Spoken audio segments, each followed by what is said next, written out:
Contrary to common belief, putting on large amounts of muscle mass is a lot more straightforward than a lot of people make it out to be. However, back when I was 120 pounds, I thought it was a near impossible task. So today, I want to break down exactly how you should go about bulking up, putting on muscle mass, even if you are a hard gainer. So before we begin, we first need to understand how muscle is actually built. To get a grasp of how and why we grow muscle tissue, lose body fat, or see any kind of physical change within our bodies, we have to take a look back at the beginning. We have to look at the body from an objective perspective at what it actually is, an organic adaptation machine. So your body and my body has one main purpose, and that is to survive. Therefore, every single trait we have today came from natural selection. You don't just get bigger for the sake of being bigger. You grow as a means to achieve a different adaptation. For example, if you train and lift heavy, your body will adapt in a way of growing muscle tissue or making that tissue more capable of handling certain weight. So in order for you to build muscle mass, what you need to be doing is placing a certain muscle under a particular amount of stress in order for it to grow, for it to adapt. In other words, if you are not training at a particular intensity that is challenging your body and giving it a reason to grow,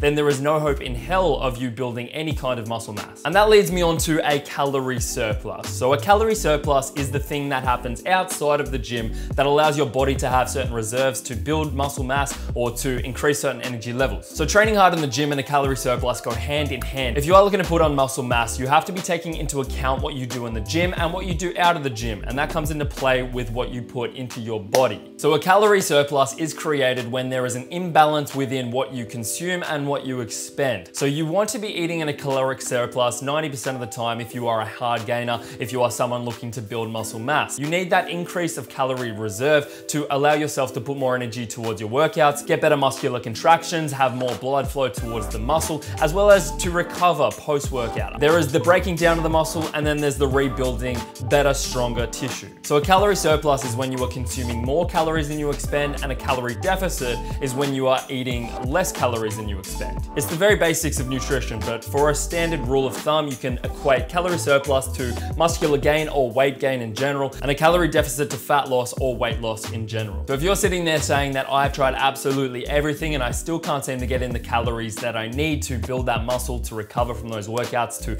have that energy to go into that workout and give it all that you have, then I've got a few solutions for you. Starting off with the first one, and that is to incorporate more fats within your diet. And no, fats will not make you fat. Fat is just a macronutrient that possesses a certain calorie content and is going to react differently within your body. Fats won't make you fat. Eating too much fat will make you fat. Eating too much of anything will make you fat. You could eat a plethora of celery and you'd get fat. And if you are someone who is struggling to eat enough calories that you need to create a calorie surplus, then fats will be your best friend. The reason why that is because fats are going to be denser in calories than the other two macronutrients, being proteins and carbs. So carbohydrates, proteins are going to possess 4 calories per gram, and then fats, on the other hand, are going to have 9 calories per gram, over 2 times the amount, and they're a lot easier to get in and digest and consume. Think about like a tablespoon of just oil in general, which is about 90 calories, as opposed to, you know, a full whole banana, which is probably the same equivalent amount of calories. What one do you think is going to be easier to get down? And that is why it's so important to incorporate more fats within your diet if you are just someone who just does not like eating. If you don't like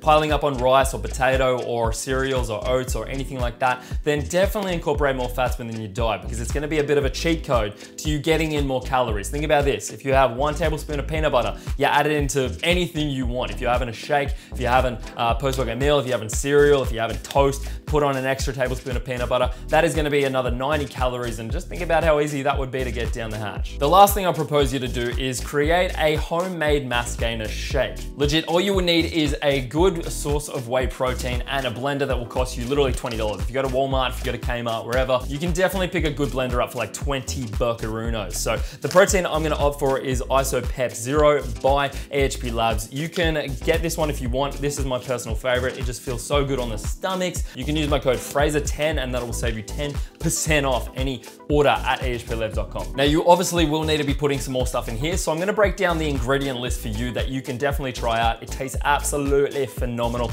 and I know you guys will absolutely love it. So what we have first and foremost, guys, is whey protein. We're going to go with 1.5 scoops of that. You can up that as well if you need, if you are looking to really just get in all your macronutrients in this shake throughout the day. Next thing you're going to do is 1 large banana. We're going to do 200 grams of frozen berries, 1 cup of almond almond milk, 1 tablespoon of peanut butter or almond butter, oats, 1 cup of that if you are looking to increase the calories of that. Chuck in 1 more cup of oats, it will blend up very, very easily and it's gonna help you get in a ton more calories. Cinnamon, 1 pinch, kale, 1 handful. I guarantee you will not taste it at all. It just will turn your shake green. It's not that big of a deal, but you won't taste it at all. You'll get some more micronutrients. It's probably the best way to do so. And finally, finishing up with 1 tablespoon of honey for that taste. So this is gonna be well over 1,000 calories, guys. I guarantee you it won't be anything over like a liter of liquid. You'll easily be able to get it down the hatch. And if you get into the routine of just having that each morning, that's gonna set yourself up to really build upon that calorie surplus. So I'll list all those ingredients in the description if you wanna try that out. Please do so and let me know how you do like it. So that is it for me right now, guys. I hope you did enjoy these hard gaining tips. Try them out for yourselves. Let me know how you like them below. Drop a like if you did enjoy the video and I'll make ones just like this. And I'll catch you in the next one. Arigato, Mr. Robato.